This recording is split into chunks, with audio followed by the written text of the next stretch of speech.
balita sa Manila? Sino daw tong outfits na pambihira? Kakaiba swag talaga ang pinakita. Boli magdamagan kaya bihira makita. Ay abag mo sa'kin gininaw, natural agalaw. Ako bumili pati ikaw. Masyado malakas ang tama, ayaw nyo bumitaw. Sa kalmado sumama kasi masyado kang hilaw.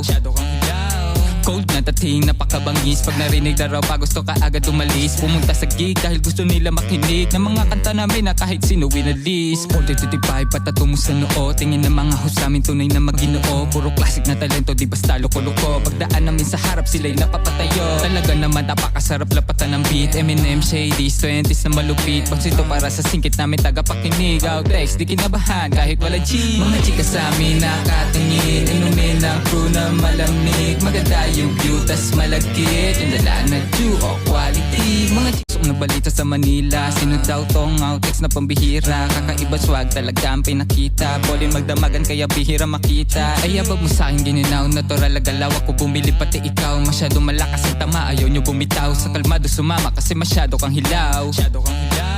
Cold na dating, napakabangis. Pag narinig na raw pa gusto ka agad umalis. Pumunta sa gig dahil gusto nila makinig ng mga kanta namin na kahit sino winalis. 40-55 patato mo sa noo. Tingin ng mga host namin tunay na maginoo. Puro classic na talento, di basta loko-loko. Pagdaan namin sa harap sila'y napapatayo. Talaga naman napakasarap lapatan ng beat. Eminem, Shadys, 20s na malupit. Pagsito para sa singkit namin tagapakinig. Outtakes, di kinabahan kahit wala G. Mga chika sa amin nakatingin.